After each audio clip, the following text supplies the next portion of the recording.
नमस्कार शेतकरी मित्रांनो, स्वागत आहे तुमचे पुन्हा एका नवीन हवामान अंदाजाच्या व्हिडिओमध्ये। शेतकरी मित्रांनो, राज्यामधील अनेक भागामध्ये कालपासून पाऊस हजेरी लावत आहे। अनेक भागामध्ये पावसाने पिकांचे देखील आतोनात नुकसान केले आहे।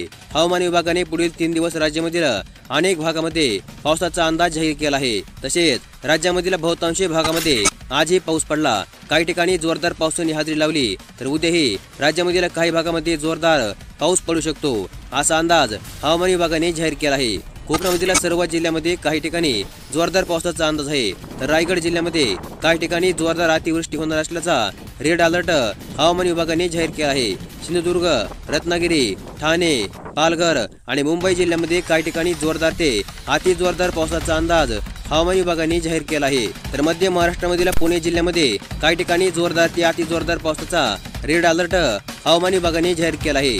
तसेच नगर आणि नाशिक जिल्ह्यामध्ये देखील काही ठिकाणी अति जोरदार पावसाचा ऑरेंज अलर्ट हवामान विभागाने जाहीर केला आहे। यासोबतच कोल्हापूर, सातारा, धुळे, नंदुरबार आणि जळगाव जिल्ह्यामध्ये देखील काही ठिकाणी जोरदार पावसाचा येलो अलर्ट हवामान विभागाने जाहीर केला आहे। विदर्भ आणि मराठवाड्यामधील सर्व जिल्ह्यामध्ये काही ठिकाणी जोरदार पावसाचा येलो अलर्ट देखील हवामान विभागाने जाहीर केला आहे। यासोबतच गुरुवारी संपूर्ण कोकण आणि संपूर्ण विदर्भात काही ठिकाणी जोरदार पावसाचा येलो अलर्ट हवामान विभागाने जाहीर केला आहे।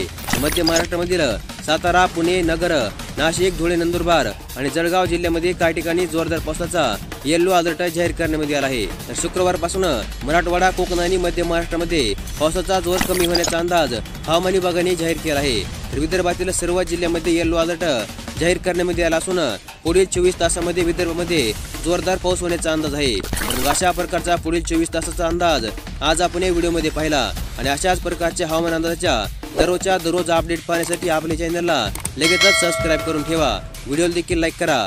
धन्यवाद।